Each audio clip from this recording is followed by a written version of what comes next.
A candle flickers in the quiet house. Its light trembles gently against the walls, tracing the shape of time itself. Each shadow moves like a memory, soft, unhurried, almost kind.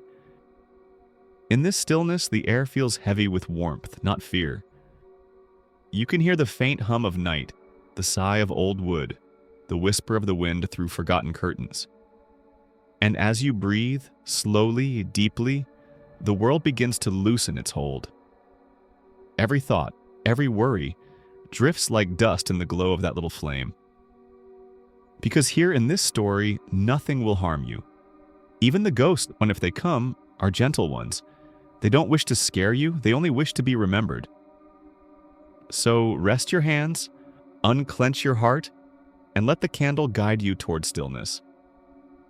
If you'd like to stay in this quiet place a little longer, just subscribe softly, so that whenever night returns, you'll always find your way back home. The mist came early that morning. It rolled down from the northern hills like a sigh, a white, slow tide that swallowed the world inch by inch. From a distance, the abbey looked like a shape half remembered. Tall arches, gray stones, and a single tower whose bell no longer rang. Black Hollow Abbey had once been a place of prayer and song. Travelers said they could hear its bells echoing across the valley like voices of angels.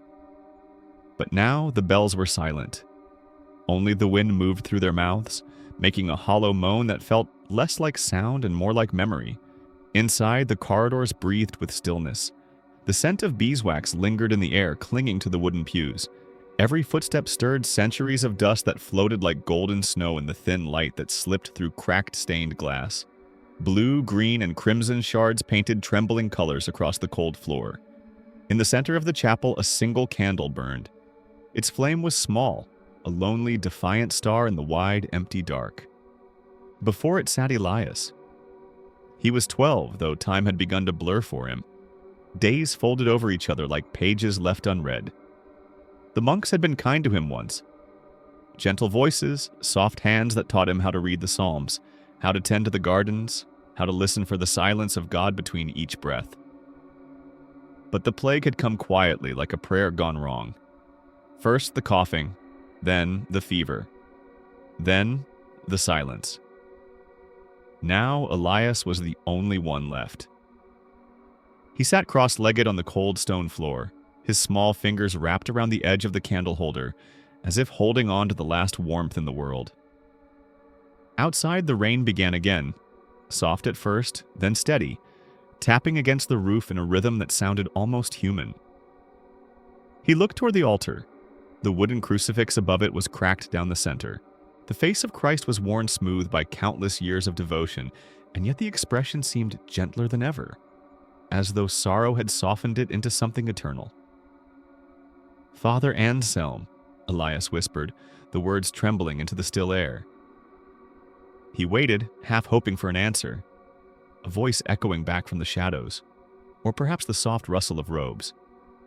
But only the rain replied, whispering through the rafters. His voice cracked again. "If heaven has taken you, does it hear me too?" No one had spoken in the abbey for weeks. Elias found himself talking to the walls, to the echo of his own breathing. Sometimes he pretended that the monks were still there. Father Anselm humming his morning hymn, Brother Lucian lighting candles with his trembling hands, the others laughing quietly as they shared bread in the courtyard. He could still remember the last time they gathered for supper. The sky outside was the color of dying embers. Someone had said the word plague in a whisper, as though afraid to let it breathe. Then the bell had tolled. Slow, heavy, final. Elias had not heard it since. Now, in the quiet, he rose slowly from the floor and walked toward the great wooden doors. They were older than memory, carved with saints and vines that time had worn smooth. When he pushed them open, a breath of cold mist swept in. The valley stretched below him, an ocean of gray. The small village at the foot of the hill was gone to silence. No smoke from chimneys, no laughter of children. Just the endless rolling fog and the faint shimmer of dew on the grass. For a long moment, Elias simply stood there, breathing it in. It smelled of wet earth, of rain, of something ancient and clean. And though the silence was heavy, it was not cruel. It was the kind of silence that listens, the kind that waits. He turned back toward the chapel, closing the door behind him with a soft click. The candle still burned where he'd left it, its light barely alive, trembling like a heartbeat. He sat again, folding his hands, whispering the evening prayer the monks had taught him.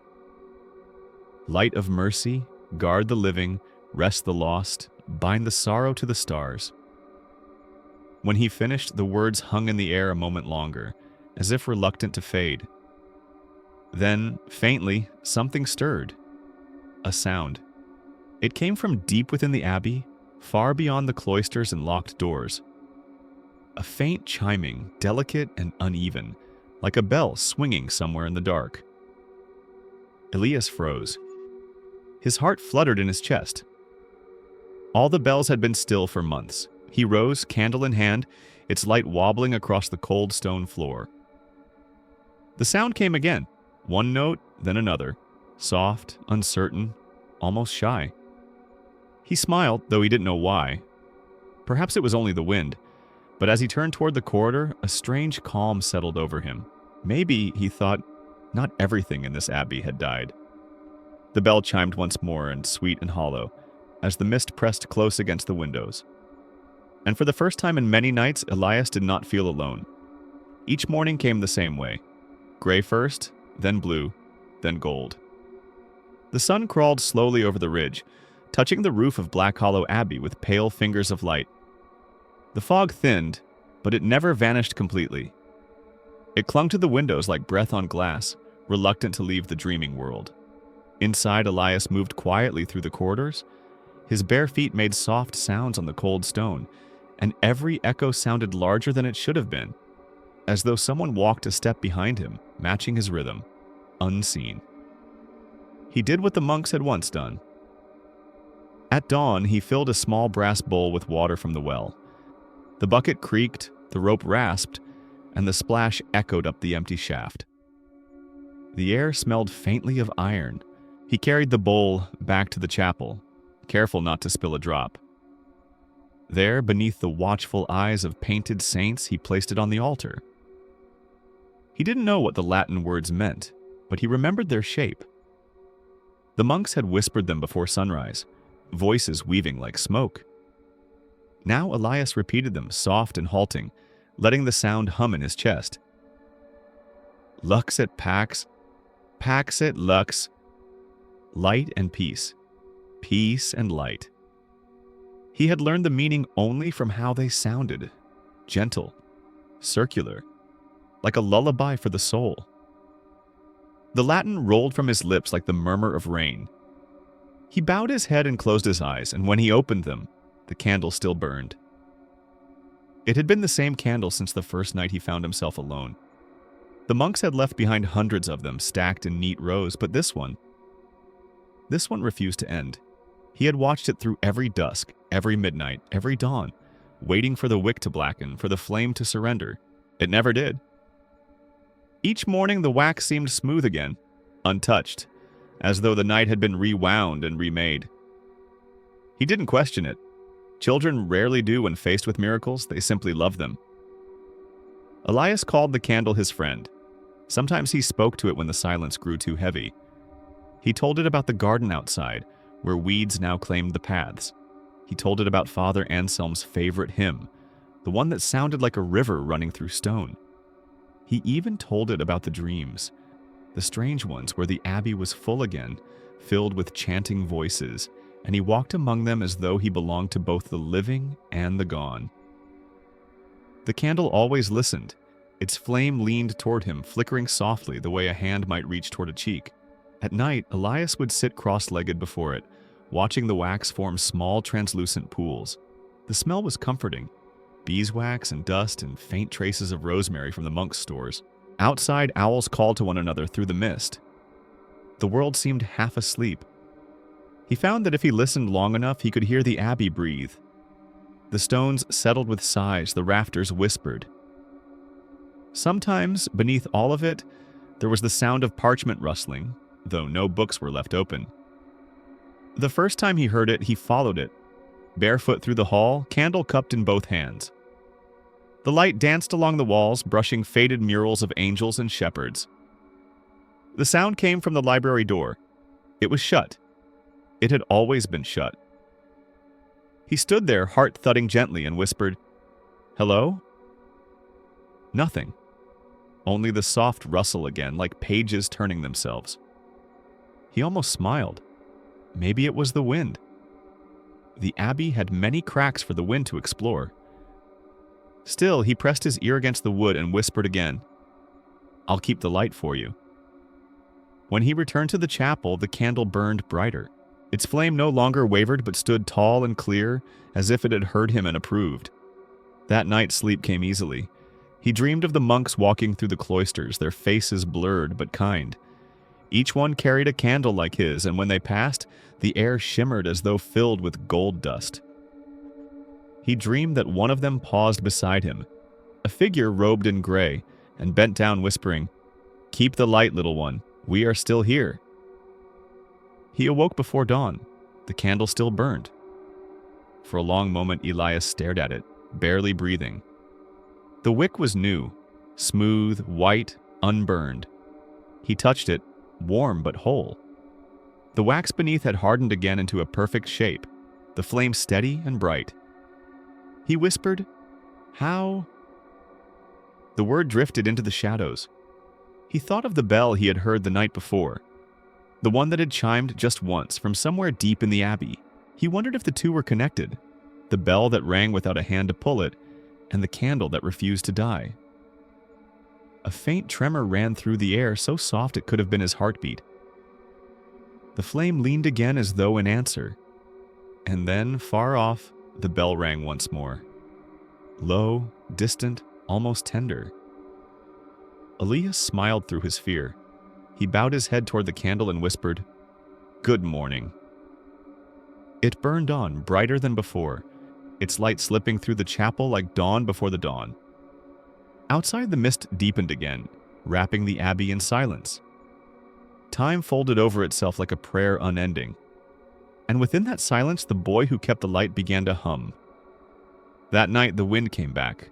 It crept down from the hills like a secret, slow and steady, carrying with it the scent of rain and cedar. It slipped through the broken shutters of Black Hollow Abbey and wound its way along the corridors, stirring old dust into gentle clouds. The candle flames bowed in reverence as though greeting an old friend. Elias woke to its sound. It wasn't the sharp, howling kind of wind that frightens children. This one moved softly, like someone sighing through a flute. It wandered past his cot, touched the edges of his blanket, and brushed his hair away from his face. At first he thought it was whispering nonsense, the language of wind and stone. But when he sat up, listening harder, the sound became clearer. Names, soft, broken names. He couldn't make them all out, only a few syllables carried on the breath of night. Anselm, Lucian, Brother Theo. Each name was drawn out slowly as though shaped by lips that no longer belonged to the living. Elias did not feel afraid. Instead, a strange comfort spread through him. Warm, deep, almost familiar. It felt like being remembered. He rose quietly and lit his candle. Its flame wavered, painting trembling gold onto the walls. The wind slipped around him, circling his small figure, whispering again, "Elias?" He froze. It was faint, but it was his name this time. He turned toward the chapel doors. They stood half open, swaying just enough for light to pulse across the threshold. Beyond them, the nave stretched out into silver shadow. He took a step forward, bare feet whispering against the cold stone. Each echo came back slower than it should have, lagging as though time itself had grown tired. The sound of the wind grew louder, flowing now between the pillars like a choir of invisible monks. He held the candle higher. Light flickered across the statues, faces softened by age and reverence. The air was cool and sweet with beeswax and rain. And then he saw it. A thin curtain of mist hung near the altar, faintly glowing in the candlelight. It shifted like breath, coiling and uncoiling as though alive. The whispers came from within it, layered, echoing, hundreds of voices rising and fading together. He felt his chest tighten. Yet instead of fear, there was an ache, a longing. He walked closer. The mist shimmered. For a moment, he thought he saw shapes within it. Hands, robes, bowed heads. The outline of Father Anselm's face appeared for a heartbeat, lips moving in silent prayer. Then it was gone, replaced by another and another, until the air itself seemed full of souls trying to speak. "Are you cold?" Elias whispered. His voice trembled, the question more instinct than sense. The wind answered with a soft hum. It brushed past him like the hem of a robe, looping around his wrist before vanishing into the rafters. He smiled faintly. "I'll keep the light," he said again. "Like always." The candle flared as if in reply, its flame momentarily tall enough to touch the mist. A faint glow spread through the fog, turning it gold at the edges. For a heartbeat, the abbey looked alive again, filled with quiet, shining presence. Then the wind shifted. The temperature dropped so suddenly that Elias could see his breath. The candle flickered once, twice, then steadied again. The whispers grew softer, almost hesitant, like a lullaby faltering near the end. Elias whispered, "You can rest now." The mist began to recede, folding itself toward the shadows behind the altar. The last of the whispers lingered there, a single voice repeating one word over and over, a word Elias could not quite catch, though it sounded like home. When it was gone, the silence felt enormous. He stood in it for a long time, listening to the echoes fade. Outside, the rain had stopped. A thread of moonlight slid through the broken window, landing at his feet like a blessing. He turned back toward his cot, his heart strangely calm. As he walked, the candlelight followed him like a faithful companion. In the quiet, he thought about what he'd heard, about how the wind had known their names and his. He wondered if perhaps heaven wasn't so far away after all, if maybe it lived in the spaces between sound and silence. When he lay down again, he left the candle burning beside him. Its flame painted small golden patterns on the wall, shapes that shifted like the turning of pages. Before his eyes closed, he whispered softly into the darkness, "Thank you for remembering me." The wind brushed his cheek one last time, like a hand in farewell. And as sleep claimed him, the candle's flame flickered gently, steady, kind, eternal. If death had a voice, it was gentle. The second night fell quietly over Black Hollow Abbey, heavy with the scent of rain and moss. Outside, the hills were shrouded in mist, the world reduced to shadow and soft silver light. Inside, the candles flickered along the walls, leaning as if listening, as if each flame carried its own heartbeat. Elias had finished Compline, reciting the familiar prayers in his halting, childlike Latin. "Benedicamus Domino. Deo gratias." He folded his hands and let the silence fill the chapel. His candle stood like a sentinel on the altar, casting long, wavering shapes that curved over stone pillars and ancient wooden pews. He was alone, or so he thought. A soft noise drifted through the corridors. Footsteps. They came after him, moving slowly, almost hesitantly, echoing against stone like water droplets in a cavern. Elias froze. His small chest rose and fell rapidly. He pressed himself against the cool wall, candlelight catching the curve of his ear, the crease of his elbow. Dust rose in lazy swirls from the stone floor, drifting like faint spirits suspended in the air. The footsteps continued, careful and even, stopping briefly at corners, then moving on. He expected them to carry threat, fear, danger, but there was none. Instead, a warmth seemed to trail behind them, subtle and soothing, like sunlight through a fogged window. He clutched his candle, watching the flames stretch and bend with the drafts from unseen cracks. Shadows curved around each pillar, forming gentle arcs that seemed to guide him rather than threaten. Curiosity wrestled with caution. He wanted to follow, to discover who or what walked the empty halls. But another part of him, smaller and fragile, remained pressed against the wall, silent and still. The sound of footsteps slowed. One step, 2 steps, then a pause. Elias held his breath. He could smell the faint tang of smoke from the chapel candles, the cool damp of stone, the subtle perfume of old robes preserved in cupboards long emptied. Every scent seemed magnified in the quiet. Then the footsteps moved again. A soft scuff against the floor, light as a whisper. The echo repeated, stretching down the hall, curving into the shadows like liquid silver. Elias's candle trembled, and the flame bent toward the hallway as though drawn to the visitor. The dust swirled along the edges of light, tracing invisible lines on the floor. A strange calm settled over him. There was no fear in the air, only presence. He remembered how Father Anselm had said, long ago, that God speaks in the silence between words, in the pauses between notes of a hymn. Perhaps this was that silence. The footsteps drew closer, slow and rhythmic. Elias pressed himself lower, letting the light from his candle wash over the rough stone, painting the curves of arches and columns with soft gold. A shadow fell across the hallway, but it did not loom. It did not threaten. Instead, it moved with grace, brushing the edges of the walls as if smoothing them, tending to the emptiness. Elias's heartbeat slowed. He felt warmth in the air, a gentle reassurance that someone, or something, was walking alongside him, invisible yet protective. He imagined the monks here again, walking these halls, their voices blending with the wind. He imagined the bell echoing softly from the tower, the candle flames flickering in rhythm with their steps. The footsteps stopped just short of the chapel doors. A breath of wind stirred the candlelight, bending it toward the hall. Dust motes swirled lazily, tracing the invisible presence like tiny sparks in the dark. Elias felt the faintest shiver of recognition. He did not know who had walked these corridors, but he understood. He was not alone. Not truly. He whispered into the stillness, "Are you watching over me?" No reply came in words, but the air seemed to settle, a tender exhale that brushed against his cheek. The candle flickered gently, steadying again, and he felt a warmth in his chest, a quiet certainty that the echoing steps were benevolent.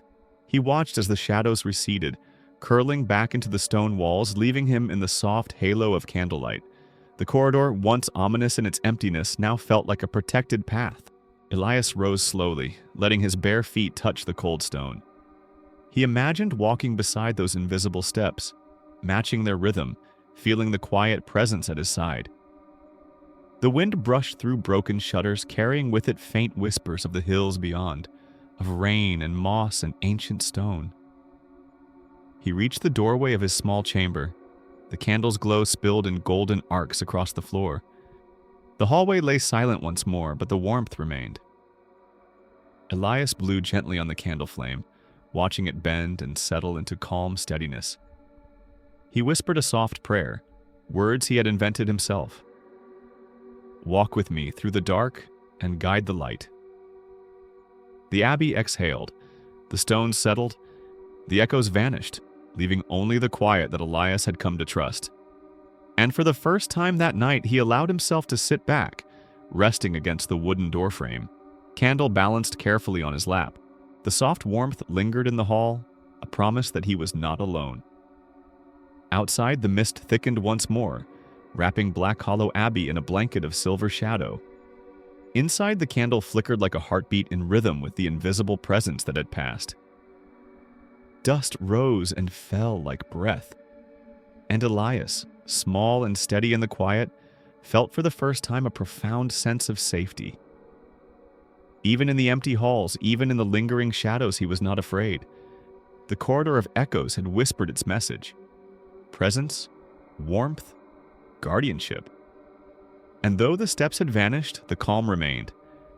Morning arrived slowly, as though the abbey itself were reluctant to awaken.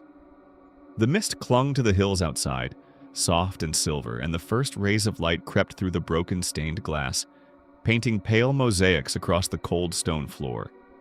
Dust motes danced in the rays like tiny drifting spirits, catching in the folds of Elias's loose robe. He stepped carefully into the chapel, candle still in hand, though it had burned low through the night. The flame trembled as it touched the first light, bending toward the window as if greeting the sun. There, on the altar, lay a Bible. It was open. Elias froze, His small fingers hovered over the edge of the page. The book had been closed the night before, he was certain, and now it lay open, as if waiting.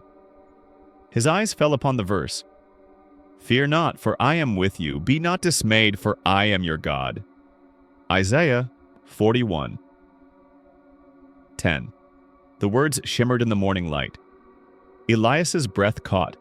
He traced them with a fingertip, feeling the slight roughness of the parchment, the faint indentation of ink pressed long ago. He whispered softly, "Who opened you?" No answer came.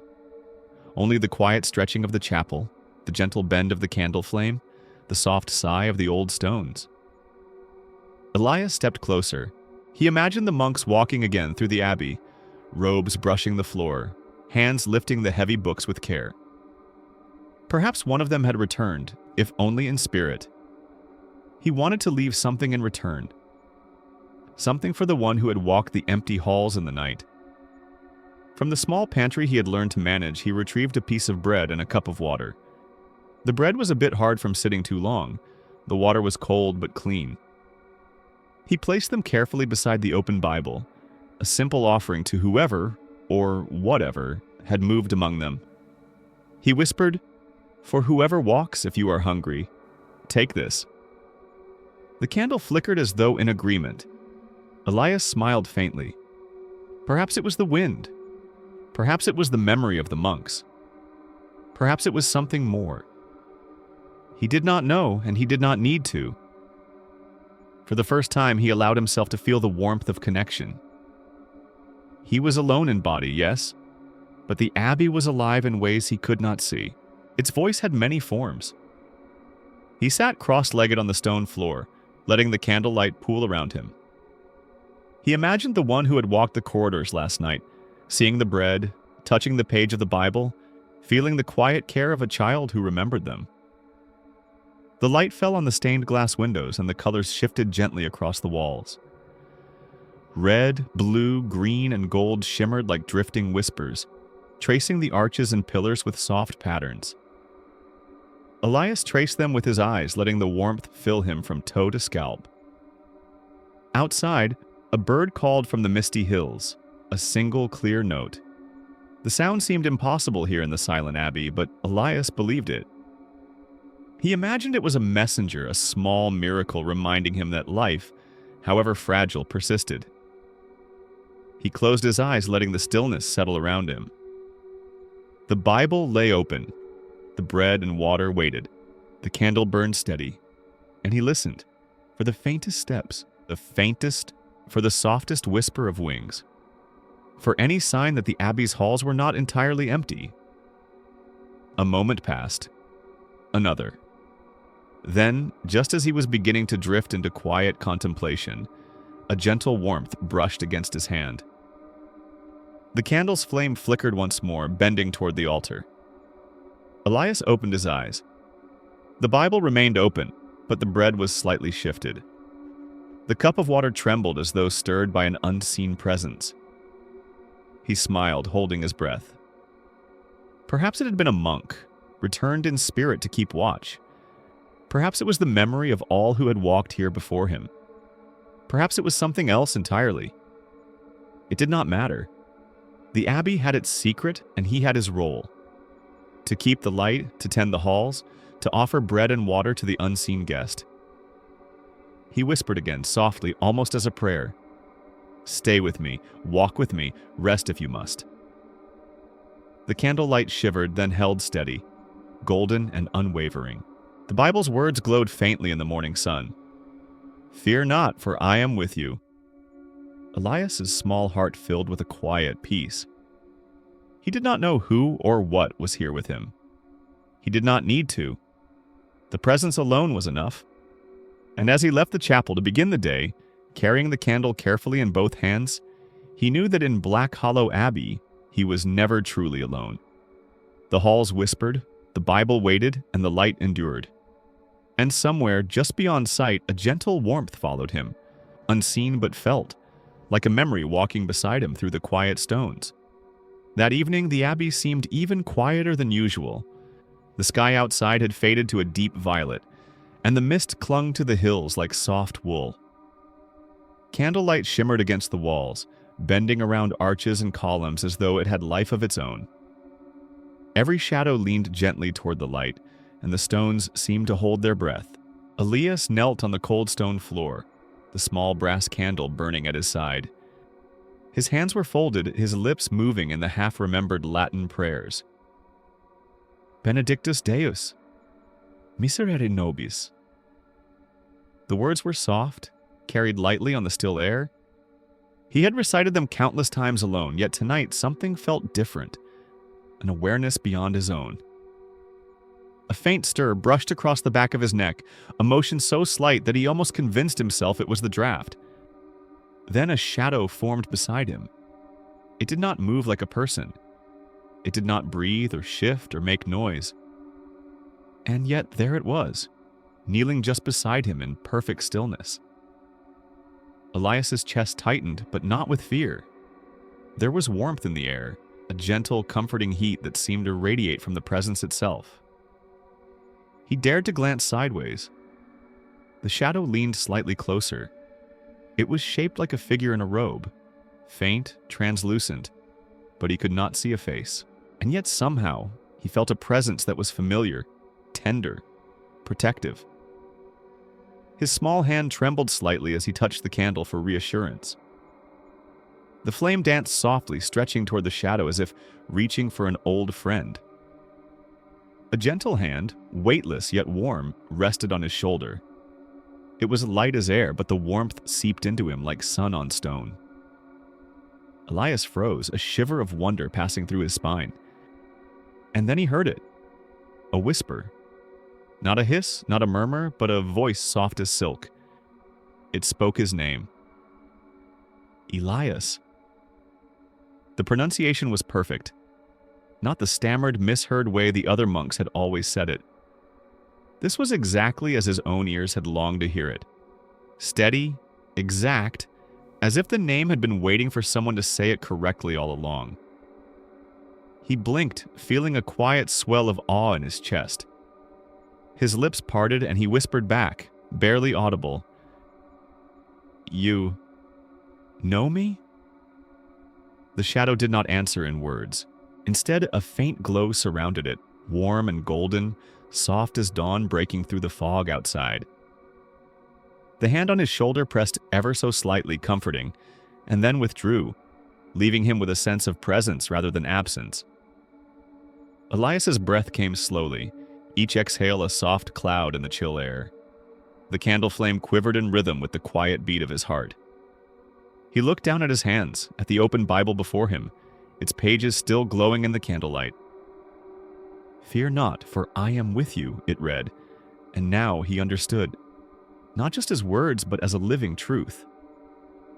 The shadow knelt patiently, waiting. It did not speak, it did not demand, it simply existed beside him, a gentle witness to his prayers. Elias lowered his head, letting the feeling wash over him.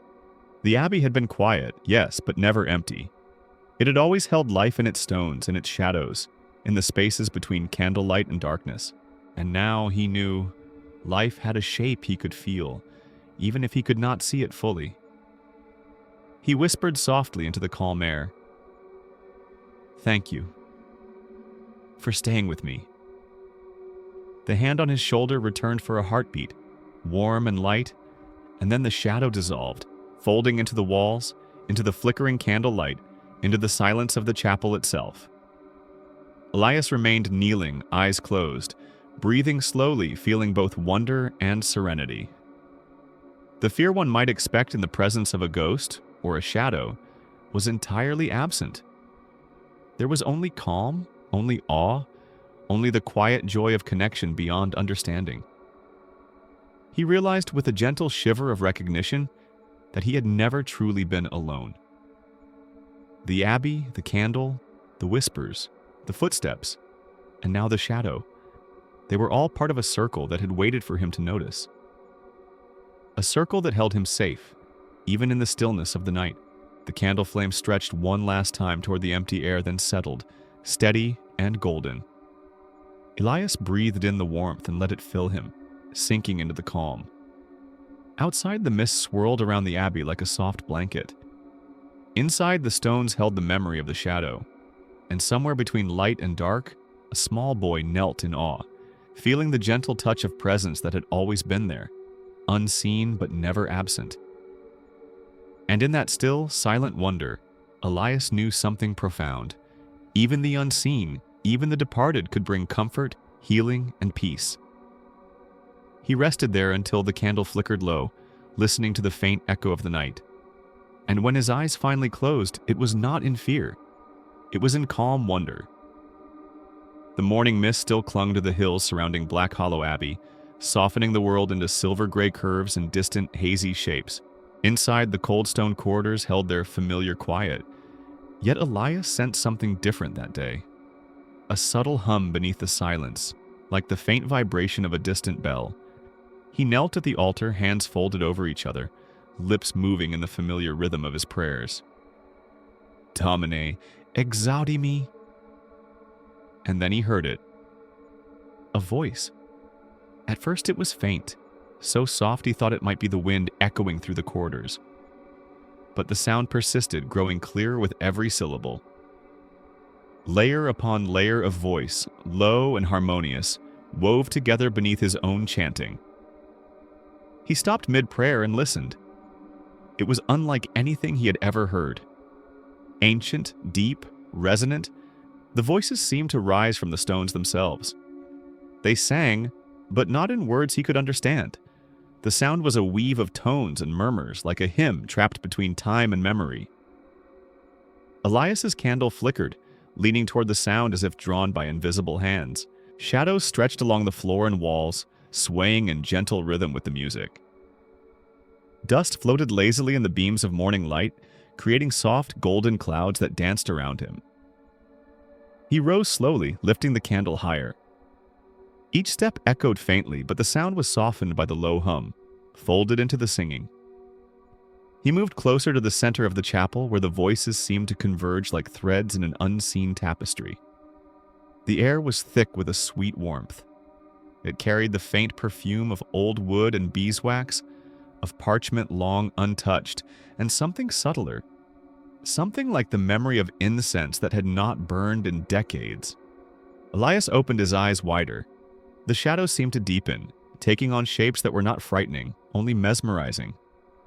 Arches glimmered faintly, and the statues of long-departed saints looked almost alive in the flickering candlelight. Their faces, carved in stone, softened with each movement of the shadows, bowing gently as if acknowledging the invisible choir. He whispered, barely moving his lips, "Who is singing?" No answer came in words, but the music seemed to pulse with a response, enveloping him like a protective shroud. The notes were warm, low, carrying a tenderness that wrapped around his small shoulders, lifting the weight of loneliness he had carried since the plague had left him alone in the abbey. The candlelight danced over the altar and the open Bible. Its pages shimmered faintly in the rhythm of the singing. "Fear not, for I am with you." The words seemed to breathe in time with the voices. He moved toward the choir stalls, each step careful and deliberate. The humming grew stronger, richer, filling the nave with layers of sound that he could feel as much as hear. He imagined the monks who had lived and prayed here centuries ago, each note a memory, each chord a prayer folded into the walls themselves. Elias lit a few more candles along the aisles, their flames stretching as if to join the invisible choir. Shadows flickered and danced, stretching toward the light, bending gently in rhythm with the harmonies. He knelt again, closing his eyes. He could feel the air vibrating, a soft embrace that filled the chapel from floor to ceiling. It was not frightening, it was soothing. Each pulse of sound seemed to touch the stones, the beams, the candle flames, and even his own heartbeat. The voices whispered faintly now, almost like breath in his ear. He felt as though he could reach out and touch them, could somehow cradle their warmth in his palms. And then he heard his name, carried gently through the layers of song. Elias. The note was soft, a single thread woven into the greater harmony, yet it made him shiver with a calm awe. The name was spoken with the care of someone who remembered him perfectly, someone who had watched over him through the long nights. He whispered back, "I hear you." The candlelight shimmered across the nave. Shadows swayed, the voices pulsed and hummed, and the gentle warmth in the air deepened. Elias felt his mind and body relax as the rhythm of the unseen choir wrapped around him like a blanket. Time seemed suspended. The mist outside, the stone walls, the flickering candles, they all existed in a space where past and present intertwined. The voices beneath the hymn carried no fear, no sorrow, only a serene, enveloping presence that seemed to say, "You are safe here. You are remembered." For the first time since the plague had emptied the abbey of its living monks, Elias felt entirely at peace. He stayed kneeling there, letting the harmonies wash over him, feeling the light, the warmth, the gentle vibrations of sound. And as the morning sun climbed higher, spilling more pale light through the broken windows, he knew the invisible choir would linger, carrying him through every lonely hour, every quiet night, every whispered prayer. And in that stillness, Elias smiled faintly. He was alone, yes, but not lonely. The abbey, the candlelight, and the voices beneath the hymn had reminded him of a truth older than time itself, that even in silence, even in emptiness, he was never truly without company. The shadows swayed. The voices hummed. The candle flame held steady. And for a long, gentle moment, everything in Black Hollow Abbey breathed with calm, soft devotion. The chapel seemed to breathe with the soft rhythm of morning as Elias knelt near the altar, candlelight trembling in the quiet air. The Bible lay open beside him, pages warmed by the small flame, its words glowing faintly in the gold-tinged light. He had lit another candle, placing it carefully beside the first. Its flame bent and swayed, touching the other with a delicate intimacy, as though the flames were conversing in a language he could almost understand. And then he noticed it. Within the flickering light, subtle shapes began to emerge, translucent, gentle forms hovering just beyond the edge of his vision. At first he thought it was a trick of his imagination, tired eyes coaxed awake by shadows and flame. But as the candlelight shifted, the shapes became clearer. Faces, soft, serene faces, kneeling, eyes closed, hands folded. Elias's breath caught. The monks he had imagined, the ones whose presence he had felt in the quiet corridors, now revealed themselves, if only for a fleeting moment. They were peaceful, bathed in the warm glow, weightless and gentle. He moved closer, careful not to disturb the fragile balance of candlelight. Each face was unique, yet all carried the same calm devotion. He could see the contours of their robes, the faint curve of their shoulders, the tilt of their heads as if in prayer. For a long moment he simply watched, frozen in awe. These were not spirits of fear, not shadows of menace. They were memories, echoes of life folded into the abbey, lingering with quiet purpose. Elias whispered softly, almost afraid to break the spell, "Are you still here?" The faces did not speak, and yet he felt the answer. A warmth rose in the air, brushing against his skin like sun through a misted window. The candle flames danced, bending toward the spectral forms, embracing them in quiet light. He reached out a tentative hand. The air around the forms was cool and weightless, yet it carried a gentle reassurance. He realized then that the dead had never truly left the abbey. Their presence had never gone. They lingered in the spaces between light and shadow, in the soft curve of a stone arch, in the drift of dust through a sunbeam. Elias's heartbeat slowed, matching the rhythm of the still, suspended moment. The fear he might have felt was entirely absent. Instead, he felt a profound calm, as if the abbey itself had drawn the faces from memory into light, just for him to see, just for him to know that he was never truly alone. He knelt lower, bowing his head in silent reverence. The candlelight stretched across the floor, weaving shadows and forms into a living tapestry. He imagined each monk returning to the chapel at dawn, kneeling as they had in life, their devotion preserved in the glow. A faint murmur brushed the edges of his hearing, like the rustle of robes or the whisper of parchment. Elias smiled faintly, knowing it was the voices of those long gone, comforting him, guiding him in the rhythm of prayer, The glow pulsed softly like a heartbeat beneath the stone floor. Elias closed his eyes, letting it wash over him, letting the serenity sink into his bones. He imagined himself among the monks, part of their quiet vigil, sharing in the stillness and devotion that had endured through years and shadows. When he opened his eyes again, the faces were still there, though now more faint, fading gently into the edges of light and shadow. They seemed content, at peace, and their serenity lingered even as the candle flames flickered with the rising sun. Elias whispered again, softly, "Thank you for staying." The warmth remained, brushing lightly over his shoulders and back, carrying the comfort of centuries past. He understood now that the abbey itself had preserved these lives, holding them in its stones, in its light, in the gentle undulation of flame and shadow. He let the candle burn slowly, its glow stretching across the altar and floor, illuminating the quiet corners where the monks had prayed for decades. And though the chapel seemed empty to anyone else, Elias knew it was full of devotion, memory, and the calm presence of those who had never truly left. The morning sun crept higher, spilling more light across the cold stone. The candle's glow softened in response, and the faces of the monks faded into gentle shimmer, leaving only the memory of warmth and devotion. Elias remained kneeling, heart steady, breathing slow and even.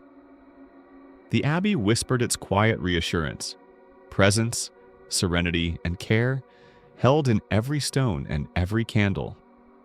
And in the soft golden light he realized the truth. Even in solitude, even in absence, he was not alone. The dead had never left. They were still here, in the glow. Evening settled over Black Hollow Abbey with a tender hush.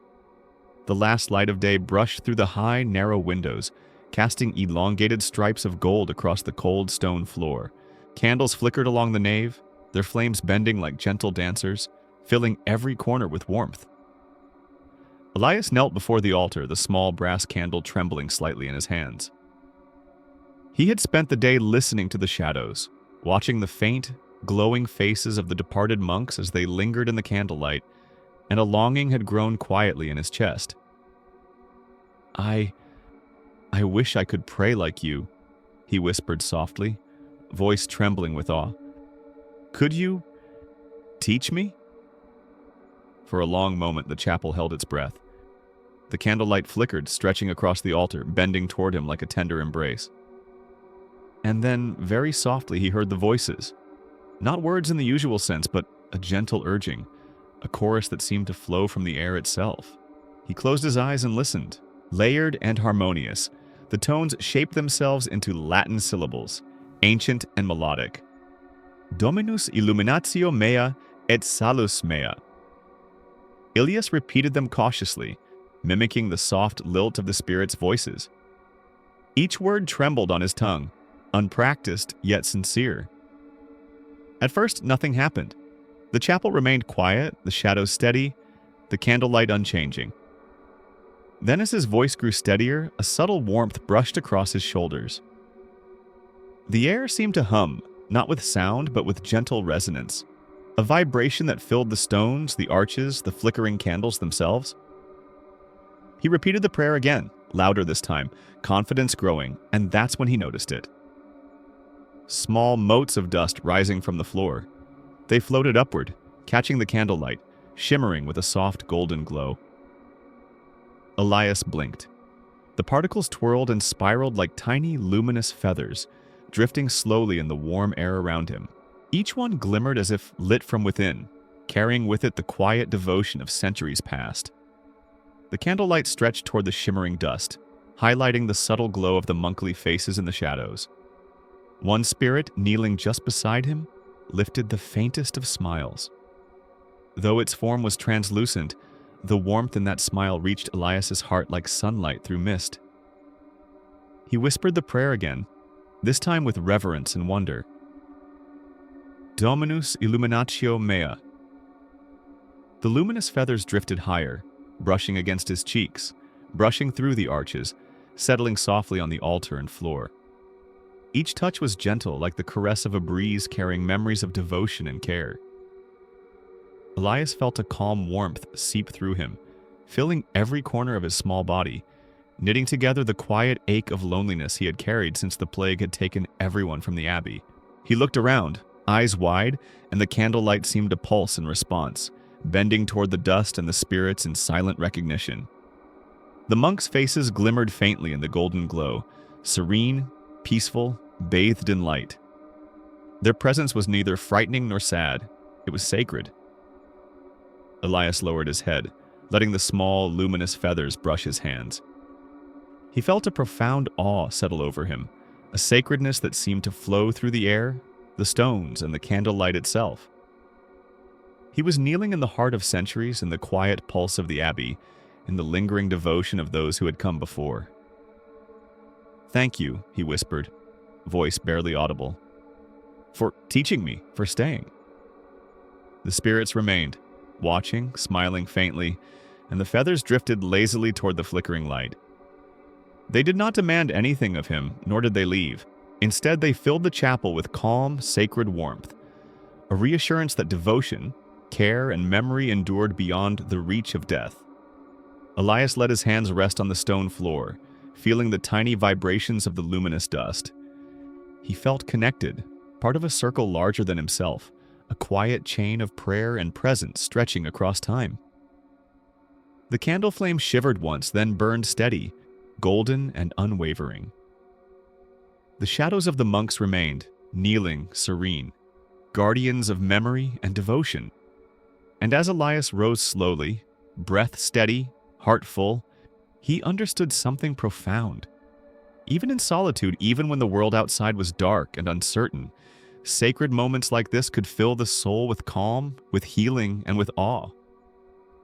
The luminous feathers settled softly, the candlelight stretched across the altar, and the chapel held its gentle silence. In that quiet, Elias felt at peace, cradled by centuries of prayer, by warmth and light, by the sacred blessing of the departed. And for the first time in a long while, the boy smiled, fully, entirely, as the abbey whispered its quiet, eternal reassurance. He was safe, he was remembered, and he was never truly alone. The first evening shadows stretched long across Black Hollow Abbey, and Elias felt a quiet pull leading him down the worn stone staircase at the far end of the nave. The air grew cooler with each step, carrying the faint scent of damp earth and old stone, rich with centuries of memory. A faint, ethereal melody drifted upward from below, faint at first, then clearer with every step. Voices layered in harmony, soft and warm, almost like a lullaby woven from the past. He paused at the threshold of the crypt. Candlelight from the nave barely reached the low, arched ceiling, leaving the space in muted shadows. The walls glistened as if they were sweating with moisture, carrying the scent of moss and age. Yet, despite the cold and the darkness, there was a gentleness in the air, an intimacy that welcomed him rather than warned him away. The music beckoned, carrying notes that felt both human and otherworldly. Elias held his small candle aloft, its flame swaying lightly with the draft of the underground space. The shadows danced along the rough-hewn stones, stretching and folding as if the walls themselves were breathing with the rhythm of the unseen choir. Step by careful step, he descended, each echo of his footfall blending into the chorus of sound. The melody wrapped around him like a soft shawl, its warmth contrasting with the chill of the crypt. He realized the voices were not just singing, they were speaking in harmony, telling the story of devotion, solitude, and care that had endured long after the monks had passed. Elias let his gaze drift across the crypt. The tombs were simple, worn by time, yet they radiated a quiet dignity. In the dim light, he could just make out the outlines of carved faces, hands folded in prayer, eyes closed in eternal reverence. The music seemed to rise from their very stones, a gentle echo of lives devoted to faith and care. A soft wind stirred through the crypt, whispering against his ears, carrying the faintest hint of incense and old parchment. It brushed against his cheek like a caress, and for a moment, he imagined the departed monks had gathered here in secret, keeping their vigil in the quiet of the night. The boy knelt beside a stone slab, holding the candle close, and closed his eyes. He could feel the vibrations of the music in his chest, a slow pulse that matched the rhythm of his own heartbeat. It was calming, soothing, a gentle lullaby that carried both awe and peace. He whispered softly, "Who sings for me?" The air itself seemed to respond. The melody swelled, layering again with harmonies he could not name, notes that shimmered faintly as though light were woven into sound. The shadows along the walls shifted with the rhythm, forming shapes of kneeling figures translucent and radiant in the candlelight. Elias felt the chill fade, replaced by a warmth that seeped into his fingers, his shoulders, and the small hollow of his chest. The music carried no urgency, no demand. It existed to comfort, to remind, to hold. He understood then that the crypt was not merely a place of rest for the dead, it was a sanctuary for memory, for devotion, for continuity. He reached out a tentative hand toward the nearest shadow. It shimmered in response, rising slightly from the stone floor as if acknowledging his presence. The candlelight flickered across the walls, revealing faint carvings that seemed to move subtly with the pulse of the music.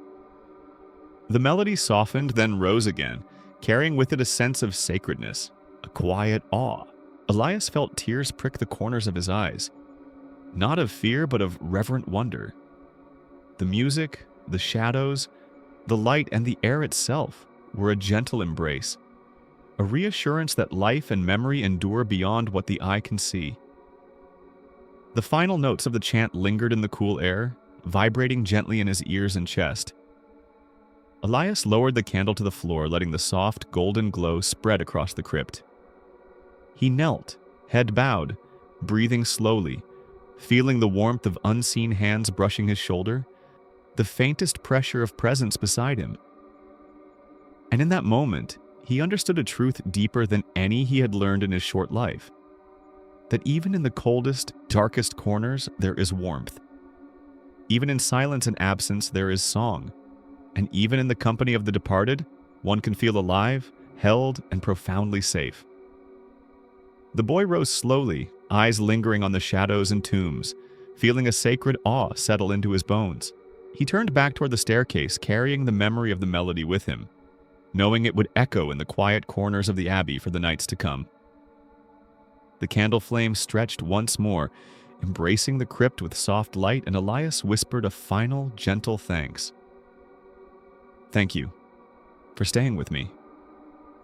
And as he climbed back toward the warm, familiar nave, the music followed him, a soft thread woven through the cool air, guiding him, comforting him, and reminding him that even in the darkness, light and presence endures. The chill of the crypt lingered in Elias's clothes as he made his way back toward the nave, candlelight trembling softly in his small hands. Yet the warmth of the unseen choir's melody seemed to follow him, a gentle thread woven into the quiet stone corridors. The abbey felt alive in a way he had never fully noticed before, humming with the memories of countless prayers whispered through time. As he knelt near the altar again, the familiar shadows shifted. The translucent faces of the monks appeared once more, kneeling in their ethereal devotion. But tonight there was a sense of purpose, a coherence in the way they gathered. Elias felt it first in the warmth brushing against his cheek, a weightless presence that carried both welcome and expectation. One of the spirits extended a hand almost imperceptibly, and a soft, sonorous voice echoed in his mind. "We have a vow. We have always had a vow." Elias blinked, breath catching. He listened closely. The voice was neither commanding nor frightening. It held the gentleness of patience, of timeless care. "Each night, until the souls lost to the plague are remembered, we sing. We watch. We pray. And you are our witness." He felt a shiver, not of fear but of awe, creep along his spine. The candlelight stretched toward the kneeling shadows, illuminating their serene faces.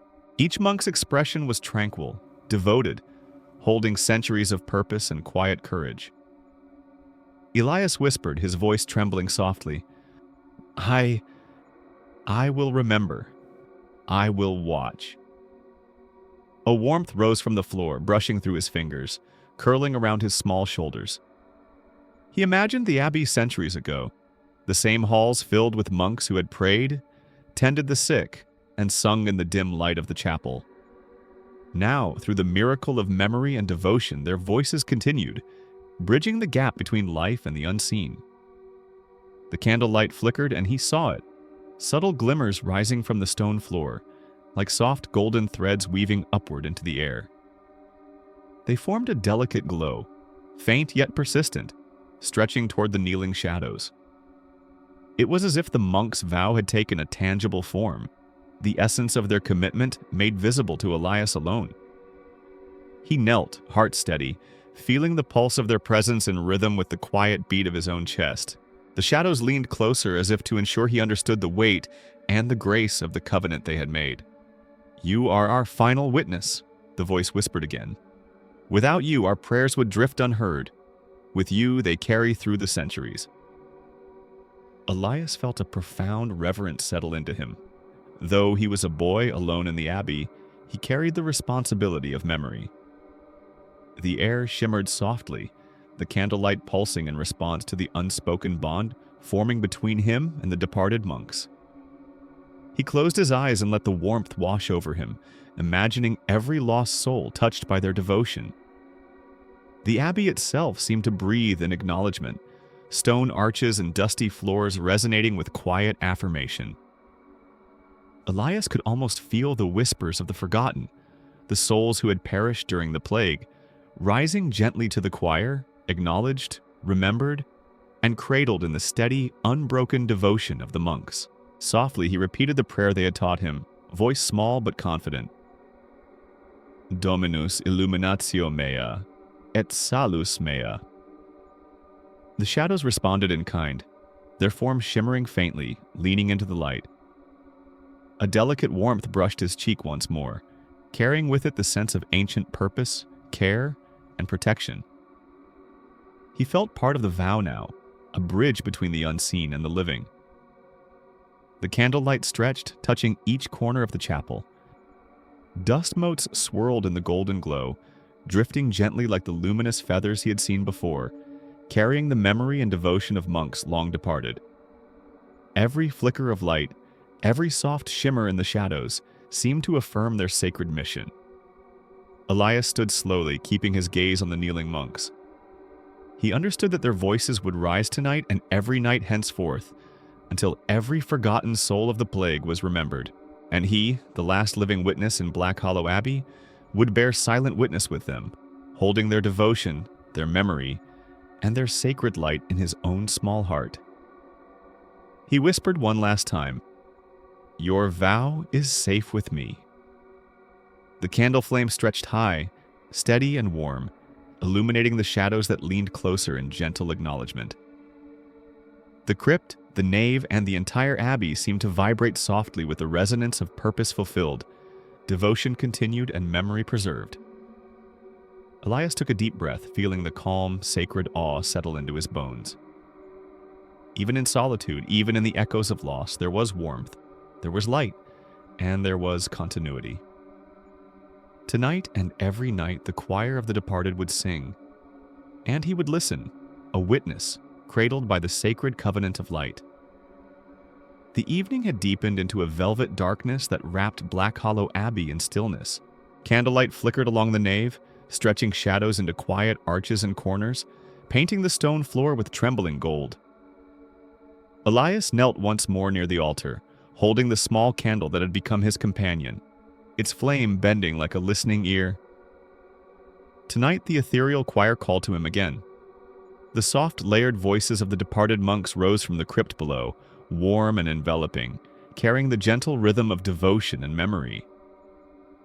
Elias felt the pull in his chest, a quiet invitation to join, to breathe with them, to become part of the unbroken song. He whispered the prayer he had learned, voice small, almost hesitant. Dominus illuminatio mea et salus mea. The candle flickered, and for a moment the air felt thicker, richer, as though the flame itself had drawn in the echoes of the hymn. And then he heard it, a low, steady hum, vibrating gently beneath the choir's voices. Elias looked closer. The candle's flame stretched, rising higher, glowing warmer, almost golden, and the hum resonated with the same cadence as the monk's chant. It was subtle at first, like the quiet thrum of a hidden instrument, but as he repeated the prayer, the hum grew, harmonizing with the choir, aligning perfectly with their melody. A shiver of awe ran through him. The candle was alive, not in the ordinary sense, but alive with memory, devotion, and light. It had absorbed centuries of prayers, every whispered syllable, every note of song, and now it responded, carrying their sacred energy outward in golden waves. Elias rose slowly to his knees, candle held high. The golden light began to thicken, weaving through the air like soft mist, brushing against the arches and walls, shimmering over the cold stone. Within the haze, he glimpsed the kneeling forms of the monks, their faces serene, hands folded in perpetual prayer, glowing faintly in the ethereal illumination. He joined them in the hymn, repeating their words with growing confidence. Each note he spoke was echoed, amplified, and transformed into gentle vibration that resonated in his chest. The candle's flame bent and swirled, casting golden threads that braided with the shadows, creating a tapestry of light, memory, and devotion. And then, as if responding to the union of voices, the golden mist thickened further. It swirled around Elias, caressing his cheeks, brushing through his hair, brushing across his shoulders. The sound of the candle's hum blended seamlessly with the choir, creating a single luminous presence that filled the abbey. He closed his eyes, letting the sound, the warmth, and the light wash over him. In that moment, fear and loneliness fell away, replaced by a profound reverence. He was not alone. He was part of something enduring, sacred, and eternal. The melody rose slightly, building in gentle crescendo, yet never alarming. Elias felt his heart swell with awe, the beauty of centuries of devotion filling him with quiet wonder. Every vibration, every flicker of golden mist was a message: presence, memory, continuity, and care. And then, as the final syllables of the prayer left his lips, the sound softened, settling into reverent silence.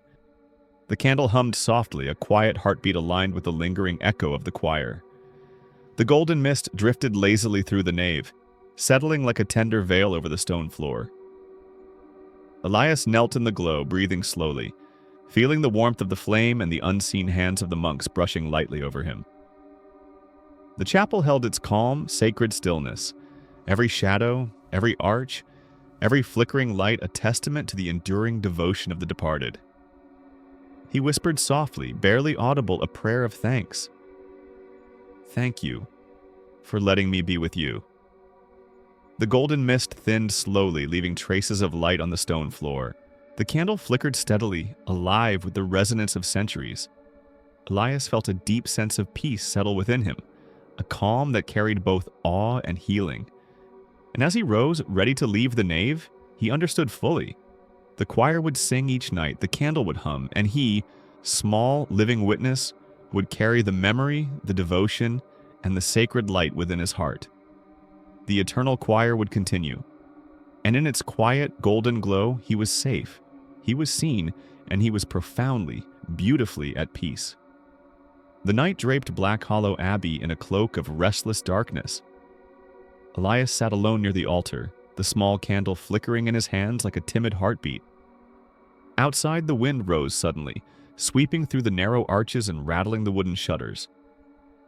A low, rolling thunder growled across the hills, and a flash of lightning momentarily illuminated the nave in stark silver. Elias hugged the candle close, feeling the warmth against his fingers. His small body shivered, not entirely from cold, but from the raw, living energy of the storm pressing against the abbey walls. The wind slammed the heavy doors with a loud, echoing thud, and he caught his breath as the tremor ran along the stone floor beneath him. The candle sputtered. Tiny tongues of flame danced erratically, threatening to vanish. Elias cupped it gently with both hands, leaning close as though his own breath and touch could protect it. Outside, the storm raged louder. The rain pelted the windows in relentless sheets, hammering the ancient leaded glass with a rhythmic fury. For a moment, the chapel seemed suspended between calm and chaos. The shadows stretched and contracted with the flickering candlelight, the corners of the nave yawning wide in darkness. The familiar hum of the departed monk's choir, usually gentle and steady, had vanished, as though the storm had swallowed their song. Elias's small heart pounded. He whispered the Latin prayer under his breath, Dominus illuminatio mea. The words were fragile, trembling in the gale, but as he spoke them, a subtle warmth pressed against his back, light and weightless. He blinked. The golden glow from the candle sputtered once more, then steadied. A faint echo of the choir seemed to rise from the shadows, faint as a heartbeat, offering a tender reassurance amid the storm. Lightning flashed again, sharper this time, and the candle flickered violently. Elias closed his eyes, cupping the flame, and pictured the monks kneeling in the golden mist of memory, their soft faces glowing in quiet devotion. In his mind, he traced the luminous feathers, the soft hum of the candle, and the eternal song of presence and care. The wind howled around the abbey, rattling every shutter and pane, but Elias felt the warmth of the candle persist. The storm outside was wild and unrestrained, yet inside, the flame clung to life, carrying the weight of centuries of prayer. He whispered the prayer again, more confidently now, his voice carrying a quiet determination, steady and unwavering despite the chaos. Slowly, a soft golden glow began to push back the shadows, stretching through the chapel like liquid light. The candle's flame lengthened, bending toward the trembling shadows, and for the first time since the storm began, Elias felt the presence of the departed monks returning. They moved subtly, their forms translucent yet warm, kneeling, their faces calm and eyes serene. A gentle wind, separate from the storm outside, brushed through the nave, carrying with it the faint scent of beeswax and old parchment. It pressed softly against Elias's cheek, reassuring him. The hum from the candle aligned once more with the distant echo of the choir, a soft resonance threading through the tempest, offering a tether between the storm and the calm within. Elias whispered the words again, letting the rhythm of prayer anchor him. Et salus mea. The golden mist rose from the flame, curling through the arches and along the floor. Shadows danced gently in response, bending to the presence of light, and the tumult outside began to fade into a muffled roar softened by the weight of the sacred. Though the doors slammed and the rain battered the windows, Elias felt a deep reassurance settle over him. The storm could extinguish the ordinary light of candles, but it could not touch the sacred flame, the memory, and the devotion that had carried him through the empty nights. He inhaled slowly, feeling the warmth of the candle, the presence of the monks, and the deep, steady pulse of reverence around him. The storm might rage outside, but inside Black Hollow Abbey, calm endured. The flame would not falter. The song, though momentarily silenced, would rise again. And Elias, small and alive, knelt with quiet courage, letting the golden glow wrap around him, cradling him with warmth and sacred reassurance. Even in the night without flame, he understood. He was not alone, he was held, and even the fiercest storm could not undo the quiet, eternal light of memory and devotion. The storm had swallowed the abbey entirely. Black Hollow was draped in pure darkness, the candle extinguished moments ago by the gusting wind. Elias pressed his hands together, knees drawn close, listening to the rain hammering against the leaded windows and the low roar of distant thunder. Every corner of the chapel had dissolved into shadow, leaving him alone with the weight of night. At first, there was nothing but the storm and the hollow ache of silence. Then he noticed it. A subtle rhythm, slow and steady, brushing against his cheek, tickling the nape of his neck. A presence. He could not see it, yet he felt it distinctly, as if the air itself had shifted to accommodate something unseen. His heart quickened, a natural fear stirring. Yet the warmth he felt was not cold, not threatening. It was tender, measured, deliberate, like a soft hand guiding him. He dared to breathe, and to his amazement, the other presence seemed to breathe with him, slow and sure, sinking with the rise and fall of his own chest. Elias closed his eyes, letting the darkness fold around him. The storm's fury faded into a muted backdrop, and all he could feel was that quiet rhythm, that steady companionship. He whispered a prayer, small, almost hesitant. Dominus illuminatio mea. The breath beside him softened in response. It was gentle, comforting, a silent assurance threading through the darkness. He could almost imagine the outline of a form, warm and patient, kneeling in reverent presence beside him. The fear that had initially prickled at his skin began to dissolve. Instead of trembling, he felt a calm settle into him, as if the unseen companion had taken the storm into its care and was now offering him refuge. Every inhale and exhale became a shared rhythm, a duet of life and memory in the absolute dark. For a long moment, Elias remained still, trusting the presence beside him. It moved closer, though never touching, a weightless closeness that brushed the edge of his awareness. The shadow carried the scent of candle wax and old parchment, faint as a whisper, tying him back to the warmth of the abbey he had left behind in the crypt and the nave. He whispered again, repeating the Latin prayer, letting the syllables flow like a gentle stream. Et salus mea.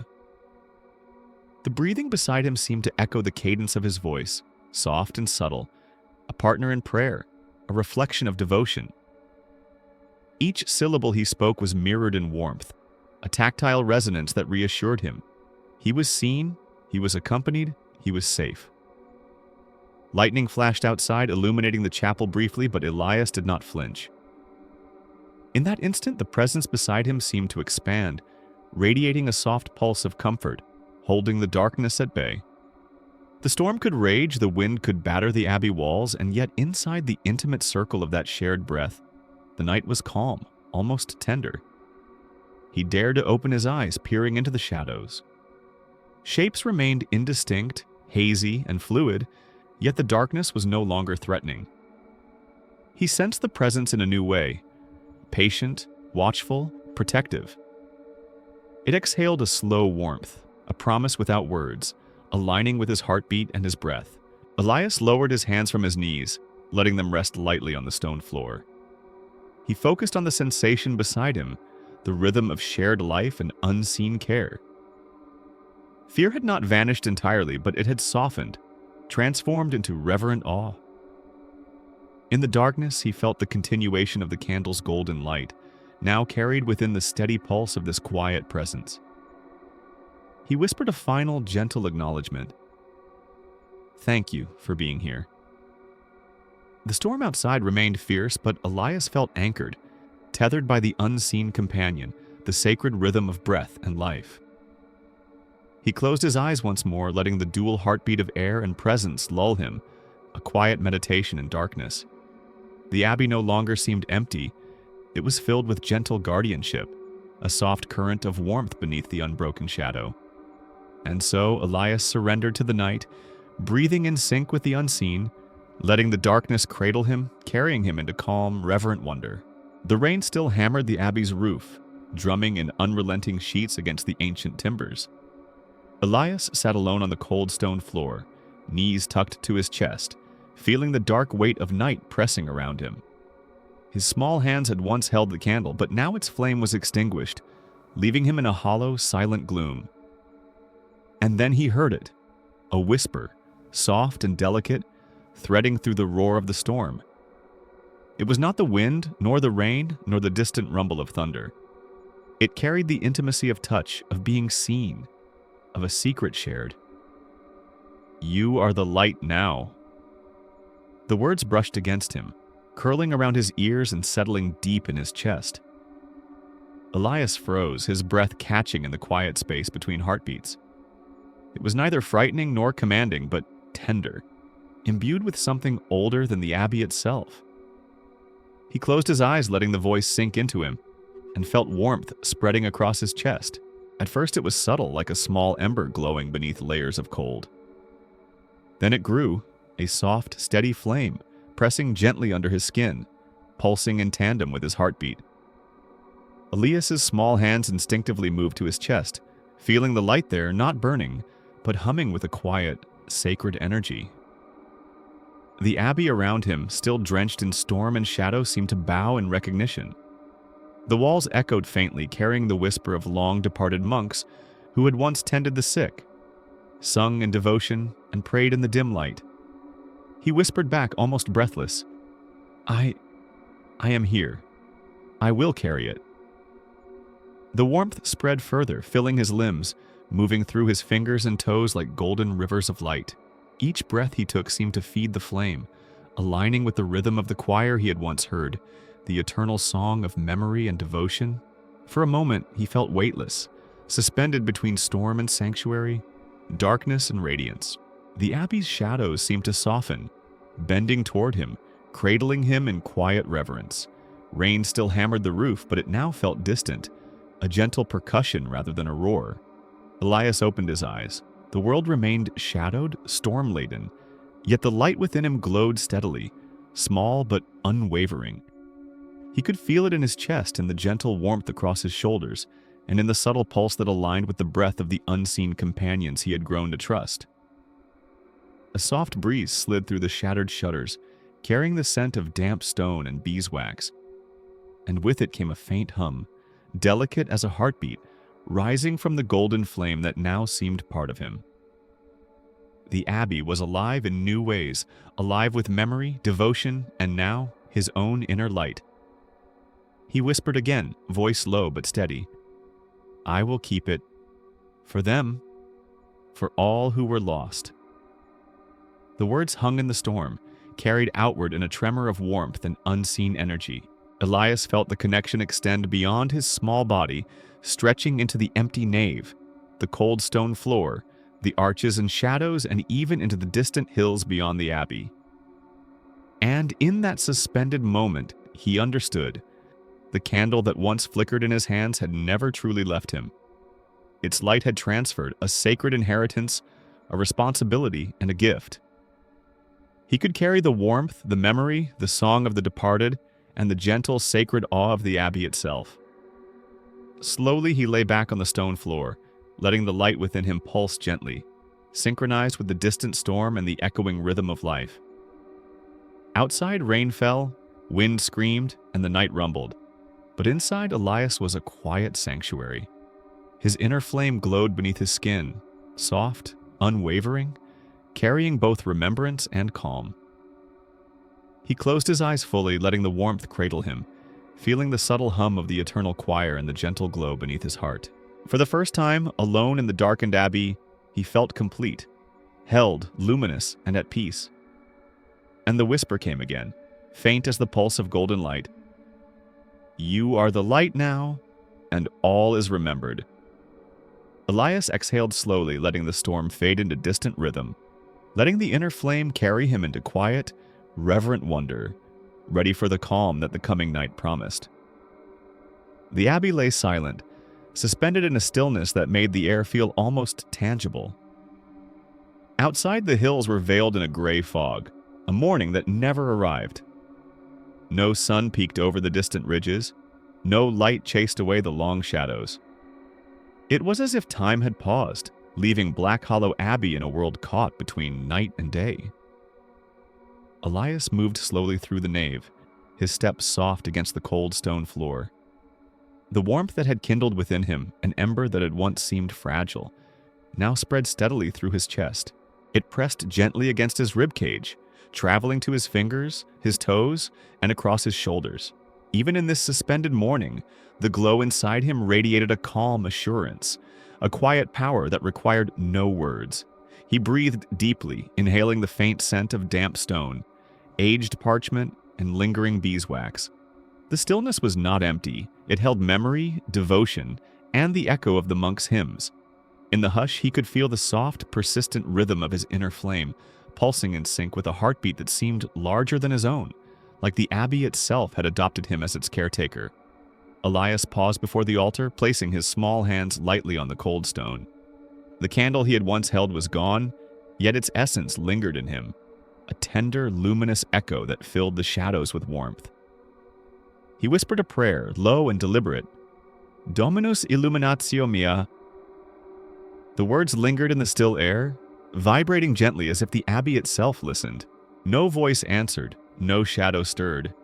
Yet the warmth in his chest responded, pulsing softly in harmony with the rhythm of his prayer.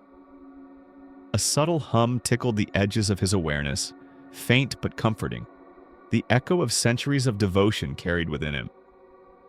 Outside, the fog pressed against the windows, making the distant hills appear as pale silhouettes. It was quiet, almost too quiet, the kind of quiet that could unsettle a child. But Elias did not feel fear. Instead, he felt a strange serenity, a bond with the unseen world around him.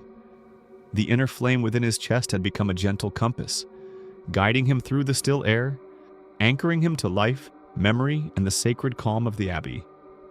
He walked down the aisle, fingertips grazing the stone columns, feeling the intricate carvings traced with dust and time. Every groove, every curve seemed alive in the muted light, holding the memory of hands long gone. He imagined the monks who had once tended these halls, singing, praying, and whispering their devotion into the stones themselves. The warmth in his chest seemed to expand with each step, a quiet bridge between the living and the departed. A faint breeze stirred within the nave, rustling the corners of his robe and carrying the soft scent of the hidden garden beyond the cloisters. Though the day had not yet arrived, the world outside felt tenderly present, as if waiting with bated breath. Elias felt the inner glow respond, brightening slightly, and he closed his eyes to feel it fully, letting it wash through him like sunlight he had never seen but somehow remembered. He knelt once more, placing his palms over his chest, feeling the gentle pulse of the inner flame. It was steady, calm, and alive. Not just a light, but a presence, a companion, a quiet whisper of the abbey's enduring spirit. In that suspended morning, with no sunrise and no sound beyond the soft sigh of air through the windows, Elias felt wholly, profoundly connected to the memory of the monks, to the life he carried, and to the sacred warmth that could never be extinguished. A small, fleeting smile touched his lips. He whispered again, almost to himself, "Even without the sun there is light. I will carry it." And in the hush of the hour of still air, the abbey held him in gentle embrace. Shadows softened. Dust motes floated lazily through the gray light. The pulse of his inner flame hummed softly, a lullaby of warmth and reverence, carrying the promise that even in a morning that never came, the sacred, tender glow endured. Elias exhaled slowly, letting the sensation cradle him, feeling the warmth expand further, filling every corner of his being. In this quiet, suspended world, he was safe, he was luminous, and he was part of something eternal.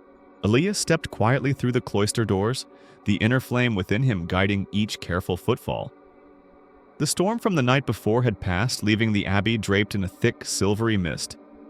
Outside, the world remained hushed and gray, but within the garden courtyard, something extraordinary unfolded. Thousands of tiny lights hovered above the flower beds and along the cobblestone paths. At first he thought they were sparks from the sun-piercing fog, but the morning had not yet come. These were softer, warmer, and alive in a way that made the hair on his arms rise with awe. They drifted like fireflies, weaving between the statues, the stone benches, and the ivy-laden walls, casting gentle, flickering illumination over everything. The lights responded to him. As he walked, they shifted, clustering around carvings on the stone walls. Angels, saints, and faces frozen in quiet devotion. The soft illumination revealed details he had never noticed before. The tender curve of a hand in prayer, the gentle tilt of a saint's head, the intricate weaving of vines carved into the stone. Each shape was alive with memory, held in the soft glow of these wandering souls. Elias's chest warmed with a feeling that went beyond his inner flame. It was as if each floating light carried a whisper, a fragment of life once lived, now awakened by his presence. He reached out tentatively, and one of the glowing forms hovered near his fingertips, brushing his skin like the lightest caress. He felt no fear, only an overwhelming sense of reverent connection. The garden itself seemed to breathe with life. Flowers bent under the weight of dew, petals glimmering as the lights moved past them. Ancient stone fountains reflected the gentle glow, rippling with the reflections of the tiny luminous shapes. Every shadow softened, every corner of the garden bathed in a tender radiance that whispered of remembrance, healing, and quiet awe. Elias knelt beside one of the flower beds, eyes wide, watching the lights dance over the carved stones. He imagined the monks who had tended these grounds, their hands in the soil, their prayers rising in song, now joined by these wandering, awakened souls. The warmth in his chest pulsed brighter, syncing with the rhythm of the lights, creating a harmony of life, memory, and sacred calm.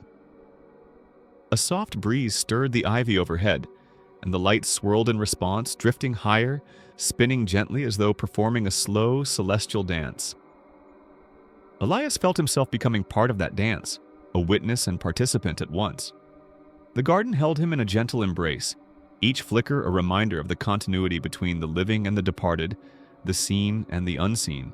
He whispered softly, his voice almost lost in the stillness. "I see you. I remember you. I carry you." The lights clustered closer, shimmering in response. Some hovered near his face, tracing the outline of his features with ephemeral fingers of glow. Others swept across the stone paths and walls, illuminating hidden carvings and forgotten inscriptions, revealing stories Elias could only imagine. Tales of devotion, acts of kindness, and moments of silent courage preserved in eternity. Even the soft sound of the garden seemed transformed. A faint rustle of leaves became a gentle harmony, a quiet accompaniment to the light's delicate movements. It was as though the world itself had paused to breathe in reverent wonder, allowing the garden and its luminous inhabitants to reveal their gentle, sacred truth. Elias stood slowly, letting the glow surround him completely. The lights drifted around his arms, through the folds of his robe, and across his shoulders, each one carrying warmth and quiet blessing.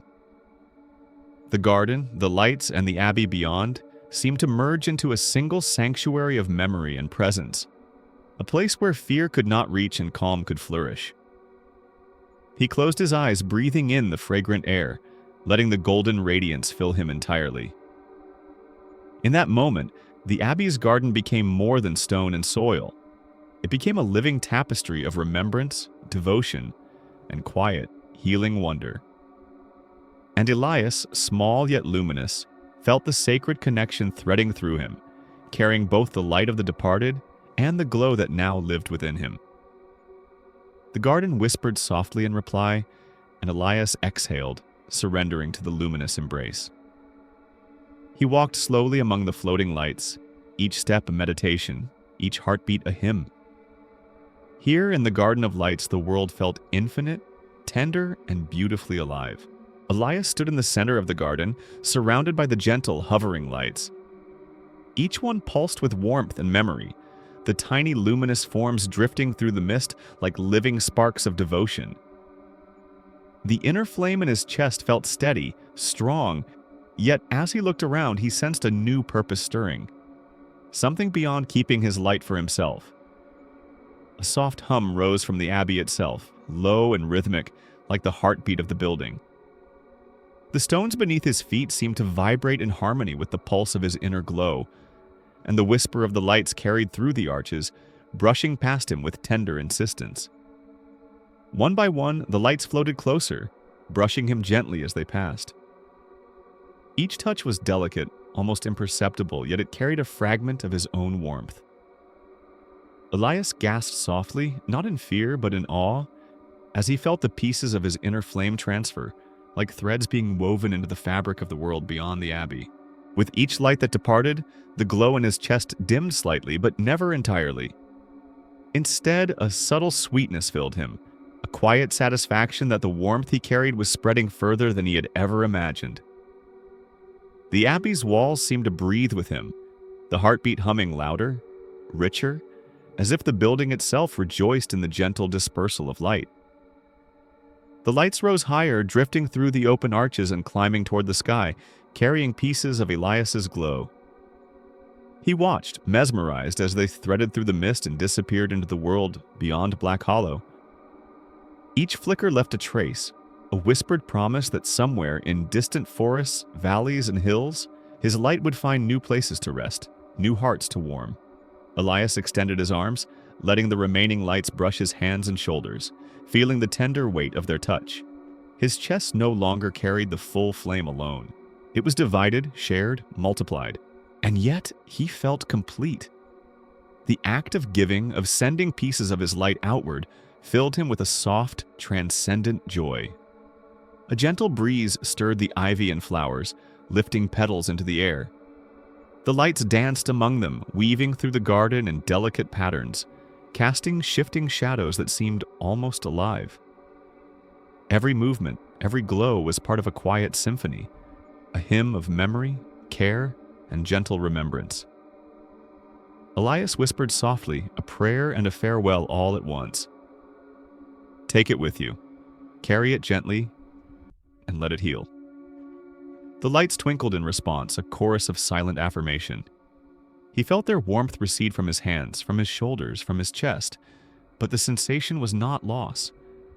It was connection, a flowing bond between himself, the Abbey, and the distant world now touched by fragments of his flame.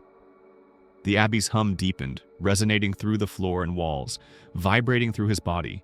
It was as if the building itself had become alive, a living witness to the sharing of light, echoing the sacred rhythm of centuries of devotion. Elias felt his heartbeat align with the pulse of the Abbey, and the residual glow of the lights, a harmony of inner and outer worlds. He closed his eyes, breathing in the mist and the warmth that lingered around him. Though the lights had departed, fragments of them remained, swirling softly in the garden air, illuminating flowers, carved stones, and the moss-covered walls. The Abbey had transformed into a sanctuary not just for him, but for all the scattered sparks now drifting beyond its roof. A tender smile crossed his face. He felt neither emptiness nor fear, only the gentle, profound knowledge that the light he had carried, nurtured, and shared would never truly leave. It had become part of something larger, a quiet presence threading through the world like a soft, enduring hymn.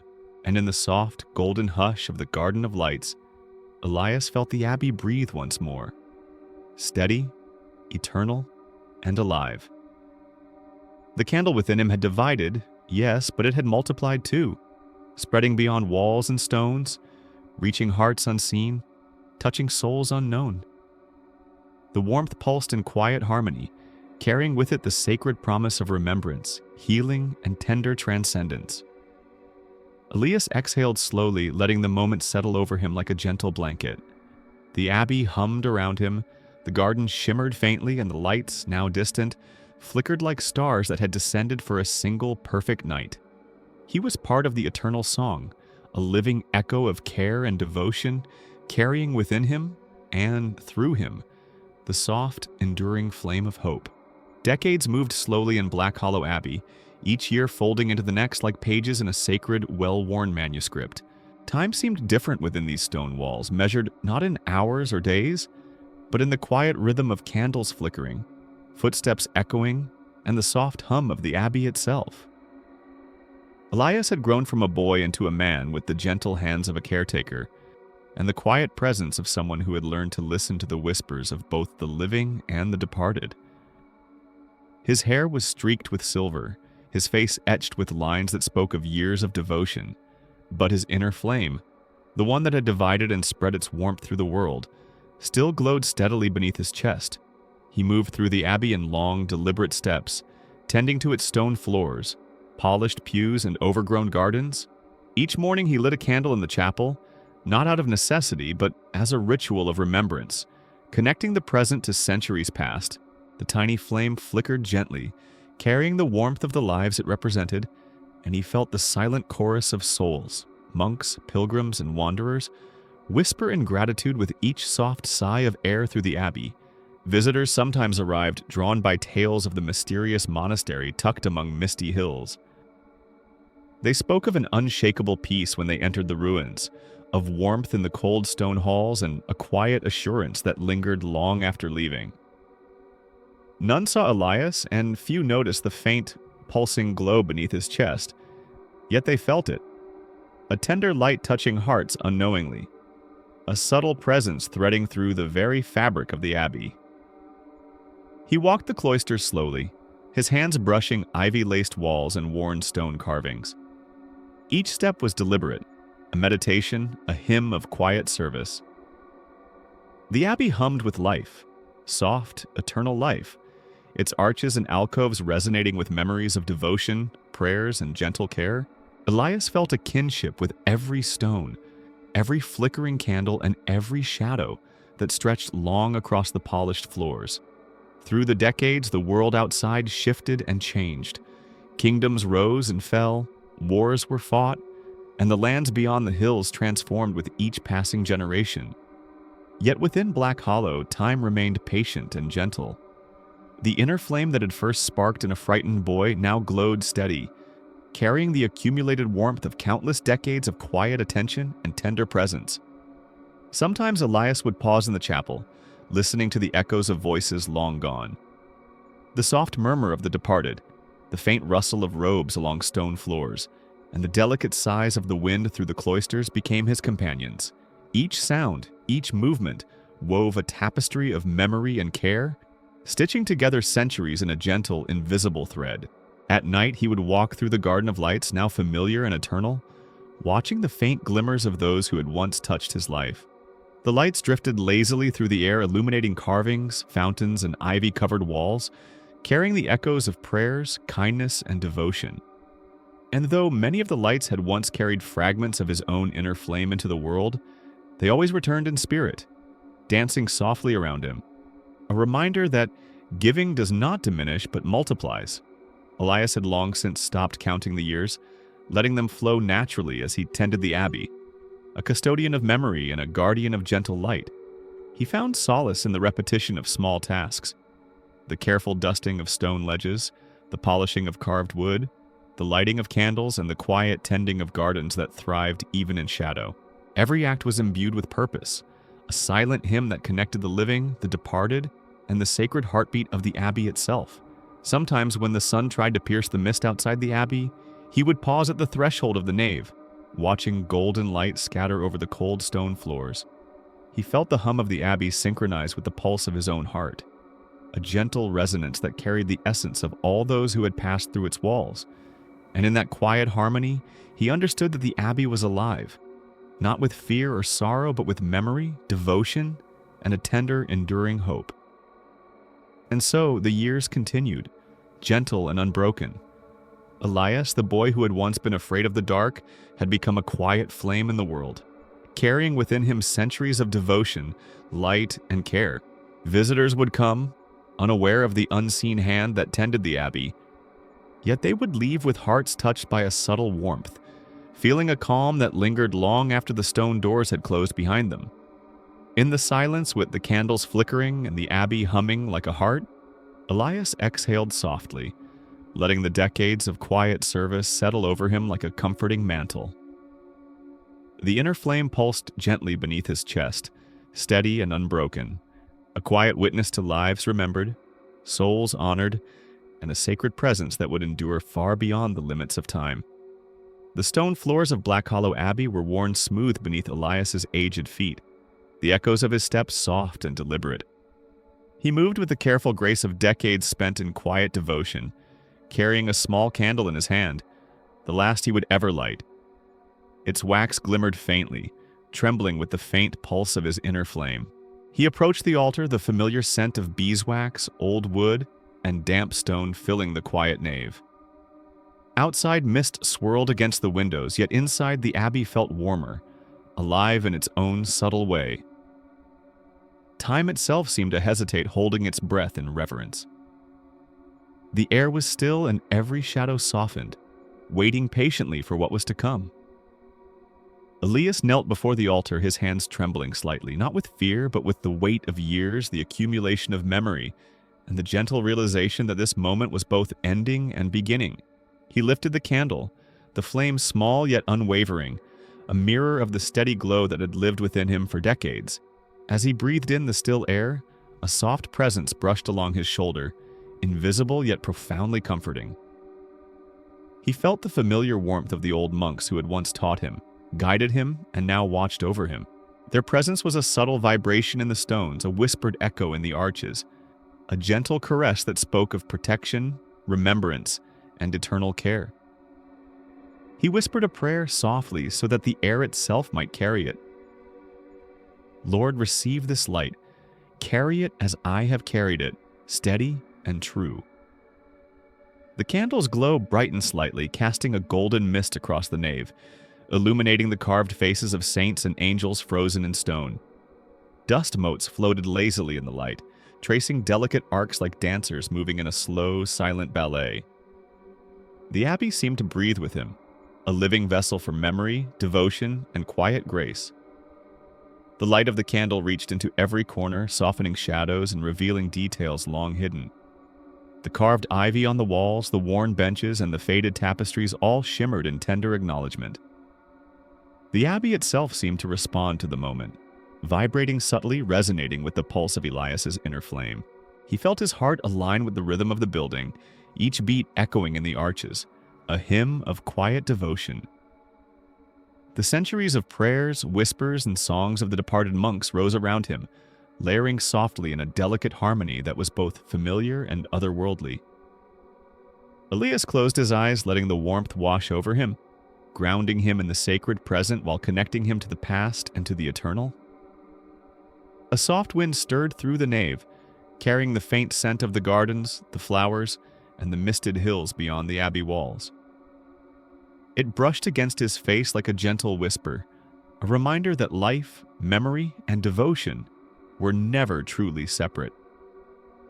Each breath he took was shared with the abbey, the stones, and the lingering spirits who had guided him all these years.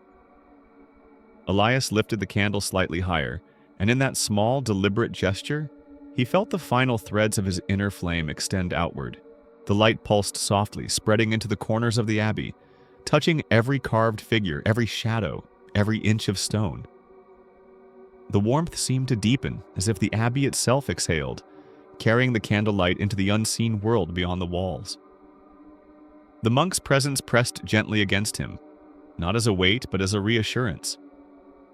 They had always been near, watching, guiding, protecting.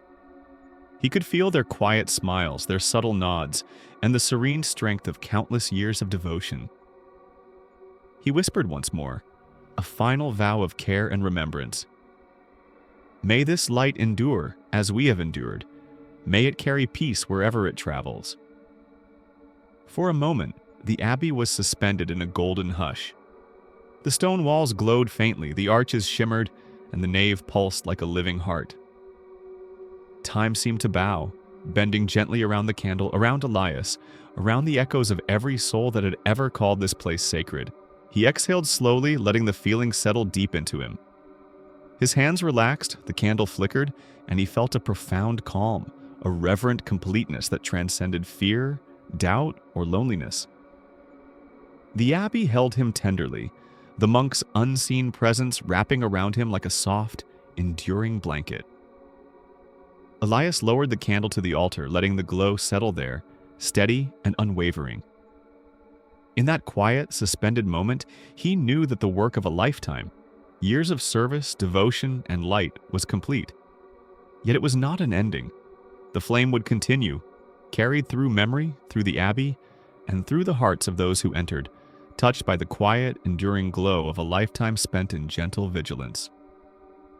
He closed his eyes, allowing the warmth to cradle him fully, as the abbey hummed softly like a heart beating in reverent, eternal rhythm. And in that hush, with the candle casting its final, tender glow, Elias felt a peace so complete, so gentle, and so profound that it seemed as though the world itself had paused to honor the moment.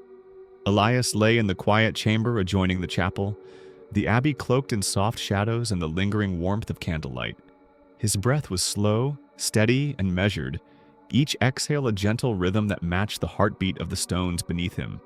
Outside, mist swirled around the spires and cloisters, curling through arches and ivy like delicate threads of memory.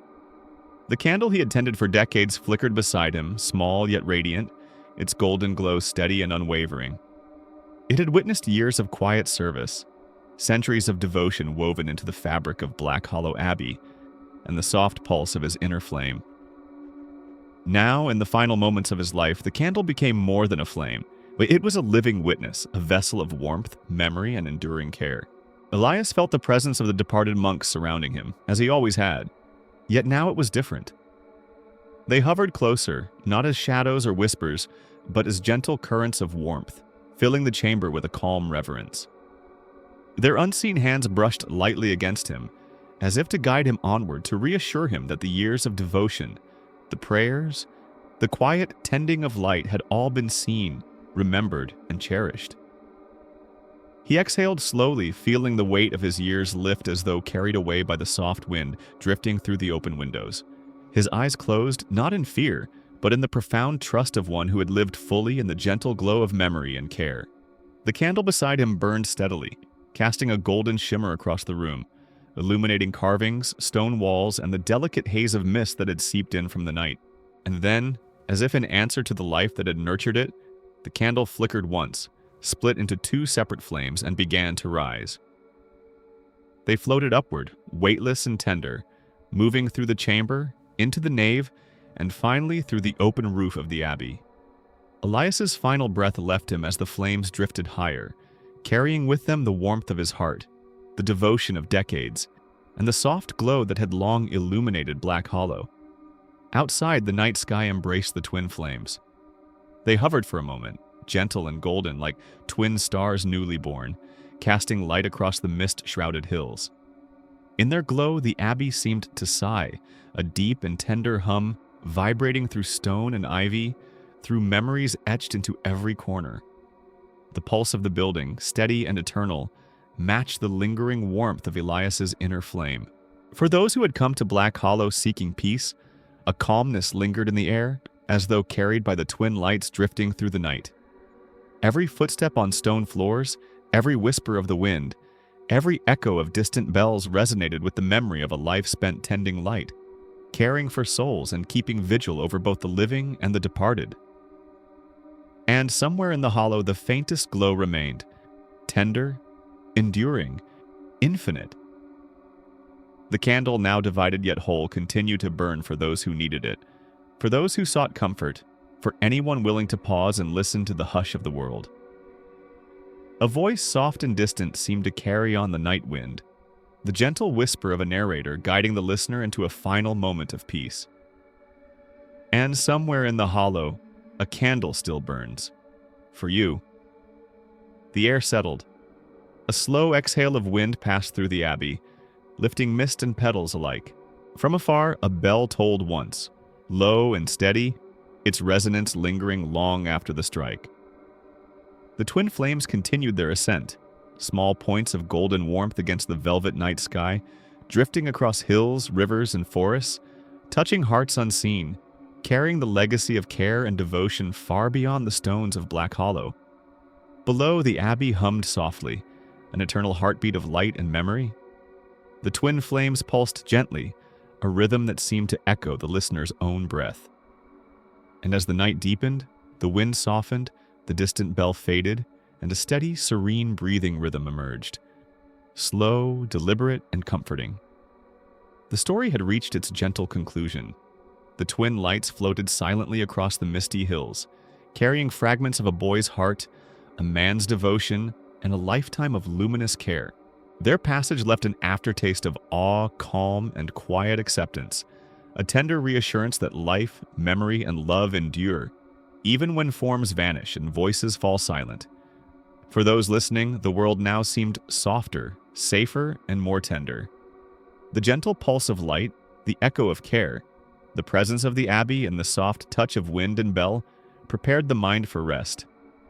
And in that quiet, suspended moment, the listener could drift freely, cradled by warmth, soothed by memory, and gently guided into the embrace of sleep.